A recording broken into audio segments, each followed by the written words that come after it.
お前はどこまで見えている。 Yeah. Hold up, hold up. The white witch. Just fuck up the kiss I ain't really no bitch. आज हम explain करने जा रहे हैं my hero academy का episode number 1। Episode की starting में हमें दिखाया जाता है कुछ बच्चे एक बच्चे को बुली कर रहे होते हैं। तभी इचूकी मिडोरिया आता है जो उन बुलीज से डरते हुए कहता है ये काफ़ी गलत है काचान, क्या तुम देख नहीं रहे वो डर रहा है, अगर तुम ऐसा करते रहे तो मैं तुम्हें कभी माफ़ नहीं करूँगा काचान। ये काचान को सुनते ही गुस्सा आ जाता है, वो अपने फिट से आग निकालता हुआ बोलता है हालांकि तुम कॉर क्लास हो फिर भी हीरो बनने का नाटक कर रहे हो डेकू। ये बोल के उसे बहुत मारते हैं। तभी हमें इज़ुकी की आवाज़ आती है सभी लोग एक तरह नहीं बनाए गए, ये दुनिया की रियलिटी मैंने तब सीखी जब मैं 4 साल का था और उस दिन मैंने पहली और आखिरी बार हार मानी। तभी हम देखते हैं इज़ुकी कहीं जा रहा था, वो तातू स्टेशन जा रहा होता है क्योंकि वहाँ पर एक मॉन्स्टर ने हमला किया होता है। डेकू जब उस मॉन्स्टर को देखता है तो वो बोलता है ये तो काफ़ी बड़ा मॉन्स्टर है। तभी सीन चेंज होता है और हमें इज़ुकी की आवाज़ आती है। ये सब चाइना की कुंचकुन सिटी से शुरू हुआ जहाँ एक चमकते हुए बच्चे ने जन्म लिया और उसके बाद सुपर पावर हर जगह देखे जाने लगे, मगर इसका कारण किसी को नहीं पता चला।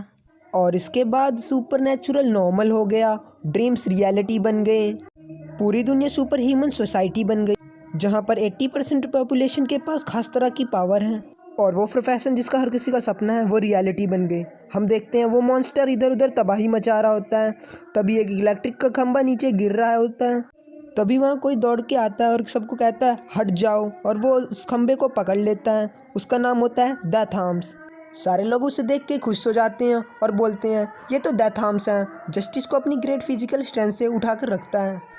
तभी वहाँ बैकड्राफ्ट आता है जो अपनी वाटर की पावर से वहाँ एक बैरियर बना देता है लोग और मॉन्स्टर के बीच में और बोलता है यहाँ पर खतरा है, आप सभी पीछे हट जाएं। लोग उसे देख के खुश हो जाते हैं और बोलते हैं यहाँ तो रेस्क्यू सुपर हीरो बैकड्राफ्ट भी है। लोग उस मॉन्स्टर के बारे में डिस्कस करते हुए बोलते हैं ये कमाल का कॉर्क है जो एक आदमी मॉन्स्टर बन सकता है। इज़ुकी ये सब अच्छे से नहीं देख पा रहा होता। तभी दूसरा आदमी एक आदमी से पूछता है हे इसने क्या किया। दूसरा आदमी बताता है इसने एक बैग चुराया और ऑफ टू कंट्रोल हो गया। और वो आदमी फिर से बोलता है इसके पास ऐसा कॉर्क है फिर भी इसने बैग चुराया। तभी एक आदमी वहाँ फ़ोन पे बात कर रहा होता है और बोलता है हाँ मुझे नहीं पता कितना टाइम लगेगा पर मैं काम पर पहुँच ही जाऊँगा। फिर इज़ुकी भीड़ में से होता हुआ आगे की ओर जा रहा होता है। तभी आसमान से कोई जाता है जिसे सारी लड़कियाँ देख के पागल ही हो जाती हैं और बोलती हैं कामुई वुड्स। मॉन्स्टर कामुई पे अटैक करता हुआ बोलता है मुझसे दूर रहो। इज़ुकी पूछता है कौन लड़ रहे हैं। वो कामुई को देख के बोलता है ये तो यंग उभरता हुआ एक स्टार है। ये सुनकर बगल वाला आदमी बोलता है तुमने अभी भी क्वेश्चन पूछा और खुद ही उसका परफेक्ट आंसर दे दिया, तुम तो एक फ़ैन बॉय हो बच्चे। ये सब इज़ुकी सुनता है और बोलता है हाँ थोड़ा सा। कामुई अपने हाथ को लंबा करके उस विलन के चारों ओर लपेट देता है। वो मॉन्स्टर कामुई को दूर फेंक देता है। कामुई एक बिल्डिंग पे खड़ा होकर बोलता है रस आर्क के दौरान तुमने पावर का इलीगल यूज़ किया और चीज़ों को भी तोड़ा, तुम एक डेविल हो, मैं तुम्हें ख़त्म कर दूंगा। वो बूढ़ा आदमी बोलता है कुछ अच्छा दिखाओ ट्री मैन। इज़ुकी उसके सुपर पावर नाम को बोलता है tree empty blinding blockade chain prison. Kamui अपने नाम से भी बड़े अपने सुपर पावर से उस प्लेन को ख़त्म करने वाला होता है। तभी वहाँ एक लेडी आती है और एक लात में उसे मार देती है। ये सब देख के सभी चौंक जाते हैं, खास करके कामुई वहीं का खड़ा रह जाता है और वो माउंट लेडी उसे मार देती है और वो बोलती है आज मेरा डेब्यू का दिन है और मेरा नाम माउंट लेडी है। सभी लोग उसकी फ़ोटो खींच रहे होते हैं और कहते हैं हाँ यही है और कामुई वहीं खड़ा रह जाता है और बोलता है क्या ये सारा क्रेडिट ले गई। तभी हमें इज़ुकी की आवाज़ आती है सुपर पावर से क्राइम रेट भी बढ़ गए और क्योंकि दुनिया कानून को धीरे धीरे बदल पा रही थी, बहादुर लोग कॉमिक बुक से बाहर आकर हीरोज़ के काम करने लगे और हमें सुपर पावर और ख़तरनाक लोगों से बचाने के लिए हीरोज़ को लोगों ने जल्द ही एक्सेप्ट कर लिया और ये एक ऑफिशियल पोजीशन बन गई और उनके परफॉर्मेंस के बेस पर गवर्नमेंट उन्हें पैसा देने लगी और साथ ही में बड़ा ओहदा। इज़ुकी माउंट लेडी के बारे में अपने नोट्स में लिख ही रहा होता है जाइंटिफिकेशन ये काफ़ी अच्छा है पर शहर में नुकसान के अगर सोचूं तो मैं शायद ही इससे हाथ मिलाऊं। तभी वो आदमी बोलता है हे क्या तुम नोट्स बना रहे हो, क्या तुम्हें हीरो बनना है क्या। हाँ तुम ये कर सकते हो, बेस्ट ऑफ लक। हाँ मैं अपना बेस्ट दूंगा, मैं ये कर सकता हूँ। तभी सीन शिफ्ट होता है हमें जूनियर हाई दिखाया जाता है और वहाँ के टीचर बोलते हैं क्योंकि तुम सब अब 3rd ग्रेड में हो तो तुम्हें सीरियस होकर अपने फ्यूचर के बारे में सोचना चाहिए। हम देखते हैं इज़ुको अभी भी नोट्स लिख रहा होता है। मैं तुम्हारे फ्यूचर प्लान के लिए तुम्हें हैंड आउट पास कर रहा हूँ, लेकिन तुम सब हीरो कोर्स ज्वाइन करने का सोच रहे हो, है ना? जिस पर सभी बच्चे चिल्लाते हुए बोलते हैं हाँ हाँ, और टीचर बोलते हैं हाँ तुम्हारे पास कमाल की कॉर्क है, मगर अपनी पावर को स्कूल में यूज़ करना रूल्स के खिलाफ है। जहाँ इज़ुको को हम देखते हैं उसने भी अपना हाथ उठा रखा होता है। तभी कात्सुकी बोलता है हाँ हम सबको एक ग्रुप में मत डालिए, मैं इन बेवकूफ़ों के साथ यहीं नहीं रहने वाला। सभी चिल्लाते हुए बोलते हैं ये बहुत ख़राब था कात्सुकी। जिस पर कात्सुकी बोलते हैं तुम्हें किसी एक्स्ट्रास की तरह चुप रहना चाहिए। जहाँ पर टीचर बोलते हैं हाँ मुझे याद है तुम यूए जाना चाहते हो। सभी बच्चे हैरानी से बोलते हैं क्या यूए? ये सुनकर इज़ुको अपना मुंह नीचे छुपा लेता है। बच्चे बोलते हैं वहाँ तो सिर्फ 0.2% लोग इस साल जा पाए। दूसरा बच्चा बोलता है उसका एक्सेप्टेंस काफ़ी कम है, इसलिए तुम सब एक्स्ट्रास हो। मैंने मॉक टेस्ट दिए और मैं फर्स्ट आया। इस स्कूल में मैं ही हूँ जो यूए जा सकता है और मैं ऑल माइट को भी पीछे छोड़ दूंगा और टॉप हीरो बनूंगा। मैं सभी को पीछे छोड़ दूंगा। अरे हाँ मिडोरिया तुम भी तो यूए जाना चाहते हो? ये सुनकर कात्सुकी हैरान रह जाता है और पूरी क्लास अचानक से शांत हो जाती है और थोड़ी देर बाद सारे हंसने लग जाते हैं और सारे बोलते हैं क्या मिडोरिया ये इम्पॉसिबल है, तुम हीरो कोर्स में सिर्फ पढ़कर ही नहीं घुस सकते। तभी मिडोरिया बोलता है, तभी कात्सु मारते हुए बोलता है अरे ओ डेकू तुम तो इन बेवकूफ़ों से भी नीचे हो, आखिर तुम मेरे साथ खड़े कैसे हो सकते हो? तभी इज़ुको बोलता है नहीं काचान मैं तुम्हारे साथ कम्पीट नहीं कर रहा, ये तो मेरा बचपन का सपना है और जब तक मैं ट्राई नहीं करूँगा मुझे पता कैसे चलेगा। कात्सुकी गुस्से में बोलता है तुम्हारा क्या मतलब है ट्राई करने से? क्या तुम टेस्ट को मजाक में ले रहे हो? आखिर में तुम कर ही क्या सकते हो बेवकूफ़। तभी सीन चेंज होता है और हम देखते हैं एक दुकान में चोरी होती है जहाँ एक फ्लूइड से दिखने वाला क्रीचर पैसों को अपनी बॉडी में चिपका कर भाग रहा होता है। वो भागते हुए बोलता है अगर तुम मुझे पकड़ सकते हो तो पकड़ लो, यहाँ कोई हीरो नहीं है, आमतौर पर तो यहाँ हीरो होते हैं। तभी हम एक स्टोर को देखते हैं जहाँ से एक कमज़ोर सा आदमी निकल रहा होता है और वो बोलते हैं ये सुबह की भीड़ का फ़ायदा उठा रहा है। यहाँ कई सारे ऐसे लोग हैं जो नहीं जानते कि वो अपनी कॉर्क का यूज़ कैसे करें। तभी वो कमज़ोर आदमी अपना फॉर्म चेंज करता है, कहता है इसका एंड है।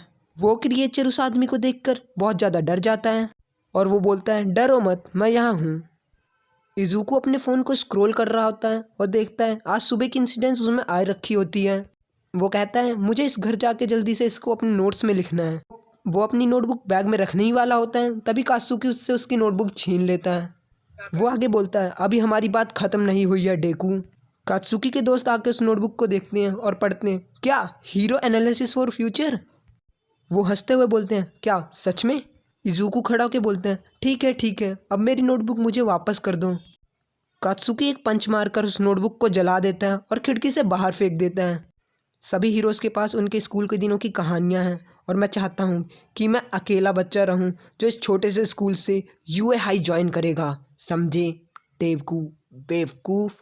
कात्सुकी उसके कंधे पे हाथ रखता है और उसके कंधे को गर्म करने लग जाता है जिससे उसके कंधे से धुआं निकलने लग जाता है और कात्सुकी कहता है यूए में अप्लाई मत करना बेवकूफ़। इज़ुको कुछ बोलना चाहता है लेकिन वो बोल नहीं पाता। तभी कात्सुकी और उसके दोस्त जाने लगते हैं। तभी कात्सुकी का एक दोस्त बोलता है तुम्हें कुछ तो कहना चाहिए ही था। तभी उसका दूसरा दोस्त बोलता है ऐसा मत बोलो, वो बेचारा रियलिटी को फेस नहीं कर सकता। कात्सुकी बोलता है अगर तुम सच में हीरो बनना चाहते हो तो छत से कूद जाओ और प्रार्थना करो कि अगले जन्म में तुम्हारे पास एक कॉर्क हो। तभी मिडोरिया गुस्से में पीछे मुड़ता है और कात्सुकी उसे अपने फ्लेम से डराते हुए बोलता है क्या तुम्हें कोई दिक्कत है? जिस पर इज़ुको कुछ नहीं बोल पाता। इज़ुको स्कूल से जाते हुए बोलते हैं वो बेवकूफ़ क्या बोल रहा था, अगर मैं सच में कूद जाता तो कम से कम कुछ बोलने से पहले सोच तो लिया करो। तभी वो अपनी नोटबुक को देखता है जो पानी में होती है। तभी वो बोलता है ये मछलियों का खाना नहीं है बेवकूफ़, ये मेरी नोटबुक है। ये बोलकर वो नोटबुक उठा लेता है और हमें तभी पास्ट का सीन दिखाया जाता है जहाँ इज़ुको अपनी मॉम को कंप्यूटर ऑन करने को बोलता है। उसकी मदर कहती है फिर से, और जिसके बाद उसकी मदर उसका कंप्यूटर ऑन कर देती है। उसकी मॉम कहती है तुमने अकेले इस पर 10,000 व्यूज़ तो कर ही दिए होंगे। तभी हमें मिडोरिया की आवाज़ आती है। वो कहता है वो एक काफ़ी पुरानी वीडियो थी, एक तबाही जो काफ़ी समय पहले हुई थी। एक हीरो जिसने अपना पहला डेब्यू किया था वीडियो में लोग बोल रहे होते हैं, क्या तुमने देखा, उसने पहले ही काफ़ी 100 लोगों को बचा लिया है, अभी तो सिर्फ 10 ही मिनट हुए हैं, ये कमाल का है। और उस वीडियो में हम पहली बार ऑल माइट को देखते हैं। उसके फेस पे बड़ी सी स्माइल होती है, उसने कई लोगों को पकड़ा हुआ होता है और ऑल माइट बोलता है, पता है यहाँ शांति क्यों है, यहाँ क्योंकि यहाँ मैं हूँ। इज़ुको कहता है वो कमाल के हैं, जब मेरे पास कॉर्क आ जाएगी तो मैं उन्हीं की तरह बनूंगा। उसकी मॉम उसे डॉक्टर के पास चेकअप कराने के लिए ले जाती है, जहाँ डॉक्टर बोलते हैं तुम्हारे पास कोई पावर नहीं है। ये सुनकर उसे काफ़ी ज़्यादा शौक लगता है। उसकी मदर पूछती है, क्या क्या इसके साथ कोई प्रॉब्लम है, ज़्यादातर बच्चों के पास तो कॉर्क आ भी गए हैं पर यही अकेला है। डॉक्टर बोलता है आप 4th जनरेशन है ना मैम, क्या मैं आपके कॉर्क के बारे में जान सकता हूँ। मैं छोटे ऑब्जेक्ट्स को अपनी तरफ पुल कर सकती हूँ और मेरे हस्बैंड मुंह से आग निकाल सकते हैं। आमतौर पे इसके पास 4 साल की उम्र में एक कॉर्क तो आ ही जाना चाहिए था। जब पास्ट में काफ़ी सारे सुपर हीरोस आने लगे थे तब इस पर कई रिसर्च किए गए थे, तो उससे पता चला था जो छोटी वाली उंगली में अगर जॉइंट मिसिंग रहता है तो ही सुपर पावर होती है, पर इसकी जॉइंट में मिसिंग नहीं है, इसलिए इसके पास कोई कॉर्क नहीं है। इज़ुको पूरी तरह से शॉक रह जाता है ये सुनकर कि उसके पास कोई भी कॉर्क नहीं है। इज़ुको अकेला कमरे में बैठ के वही रोता हुआ वीडियो देख रहा होता है और अपनी मॉम से पूछता है, मॉम ये कितने अच्छे हैं, ये चाहे जितनी मुसीबत में हो ये अपनी स्माइल से सबको बचाते हैं, क्या मैं इनकी तरह बन सकता हूँ। उसकी मॉम उसके गले लगा के बोलती है, मुझे माफ़ कर देना इज़ुको। तभी हमें यंग इज़ुको की आवाज़ आती है, ये वो नहीं था जो मैं सुनना चाहता था, मैं चाहता था कि आप मुझे बोलें। तभी हमें प्रेजेंट में इज़ुको दिखाया जाता है। इज़ुको एक ब्रिज के नीचे से जा ही रहा होता है। तुमने डिसाइड कर लिया है ना, तो ठीक ही है, इसकी चिंता मत करो कि लोग क्या कहते हैं, बस अपने सर को ऊपर करो और आगे बढ़ते रहो। वो हंसते हुए उस ब्रिज के नीचे से निकल रहा होता है। गटर से वही क्रिएचर निकलता है और इज़ुको को पकड़ के बोलता है, एक मामूली साइज का क्लॉक। उसके भागने के चक्कर में उसके हाथ से वो बुक गिर जाती है। वो इज़ुको की बॉडी में घुसता हुआ बोलता है, चिंता मत करो, बस मैं तुम्हारी बॉडी में कब्जा करूँगा। वो आगे कहता है, बस तुम्हें 45 सेकंड तक दर्द होगा, बस शांत रहो। ये बोलकर वो इज़ुको के मुंह को दबाने लग जाता है। वो सांस नहीं ले पा रहा होता है। इज़ुको उसे पकड़ने की कोशिश करता है, तभी वो बोलता है, तुम मुझे पकड़ नहीं सकते, मैं एक फ्लूइड हूँ। वो आगे बोलता है, तुम्हारे लिए शुक्रिया, तुम एक हीरो हो, मैं इस सिटी में आने नहीं वाला था। इज़ुको बेहोश होने ही वाला होता है, तभी वहाँ ऑल माइट आ जाते हैं और वो इस क्रीचर पे डकर के अट्टन से अटैक करते हैं और कहते हैं, सब ठीक है बच्चे। वो क्रीचर डर के मारे ऑल माइट पे अटैक करता है, जिसे ऑल माइट बड़े आराम से डॉज करते हैं, टेटमिक स्मैश का यूज़ करके उसे मार देते हैं। तभी इज़ुको अपनी आंखें खोलकर अपने सामने ऑल माइट को देखता है। वो बेहोश हो जाता है, ऑल माइट उसे थप्पड़ मारकर जगाते हैं। वो ऑल माइट को देख के पागल ही हो जाता है। ऑल माइट कहते हैं, मुझे अच्छा लगा तुम ठीक हो, मुझे माफ़ करना, विलन और मेरी फाइट के बीच में तुम आ गए। मैं आमतौर पर ऐसी मिस्टेक नहीं करता, मैं छुट्टियों के बीच इस शहर में आकर कुछ ज़्यादा ही एक्साइटेड हो गया था। वो ऑल माइट को देख के देखता ही रह जाता है और काफ़ी ज़्यादा खुश हो जाता है, कुछ ज़्यादा ही। ऑल माइट कहते हैं, तुमने काफ़ी हेल्प की, तुम्हारा शुक्रिया, मैंने इसे पकड़ लिया इस बॉटल में। ऑल माइट को मिडोरिया देखते ही बोलते, क्या ये नंबर 1 हीरो ऑल माइट है।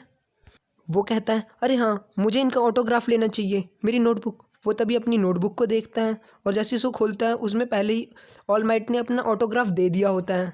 वो बिजली की स्पीड से उनके आगे झुक जाता है, आपका बहुत बहुत शुक्रिया, ये हमारा फैमिली ट्रेजर बनेगा। वो कहते हैं, मुझे इसे पुलिस के पास ले जाना है, तो मैं चलता हूँ, फिर से मुलाकात होगी। वो टेक ऑफ के लिए तैयार होते हैं और तभी इज़ुको सोचता है, मुझे आपसे बहुत कुछ पूछना है, पर ऑल माइट टेक ऑफ कर जाते हैं। तभी हम देखते हैं इज़ुको ने ऑल माइट के पैरों को पकड़ रखा होता है। ऑल माइट जैसे ही इज़ुको को देखते हैं वो कहते हैं, अरे अरे तुम मुझसे दूर हट जाओ। तभी इज़ुको बोलता है, अगर मैंने ऐसा किया तो मैं मर जाऊंगा। इज़ुको बोलता है, मुझे आपसे बहुत कुछ पूछना है, जिस पे ऑल माइट बोलते हैं, ठीक है ठीक है। वो कहते हैं, अपनी आंखें और मुंह बंद कर लो, और वो तभी खांसते हैं और उसके मुंह से खून निकलता है। वो कहते हैं, अरे नहीं, और उसे वो एक छत पे लैंड करा देते हैं।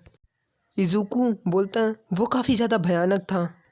ऑल माइट बोलता है, तुम लोगों से बात करना, वो तुम्हें पक्का नीचे ले जाएंगे, मेरे पास बिल्कुल भी समय नहीं है, इसलिए मैं जा रहा हूँ। इज़ुको कहते हैं, रुकिए, जिस पे ऑल माइट बोलते हैं, मैं बिल्कुल नहीं रुक सकता। इज़ुको बोलता है, मेरे पास कॉर्क नहीं है, क्या फिर भी मैं सुपर हीरो बन सकता हूँ। जिसके बाद ऑल माइट रुक जाते हैं और मिडोरिया बोलता है, क्या जिसके पास कॉर्क नहीं है क्या वो आपकी तरह बन सकता है। और मिडोरिया की आवाज़ आती है, मेरी और ऑल माइट की मीटिंग वो कमाल की थी। उस समय ने मुझे कितना बदल दिया। और यहाँ पर ख़त्म होता है हमारा एपिसोड नंबर 1। अगर आपको वीडियो अच्छी लगी हो तो चैनल को कर देना सब्सक्राइब और शेयर भी करना मत भूलना।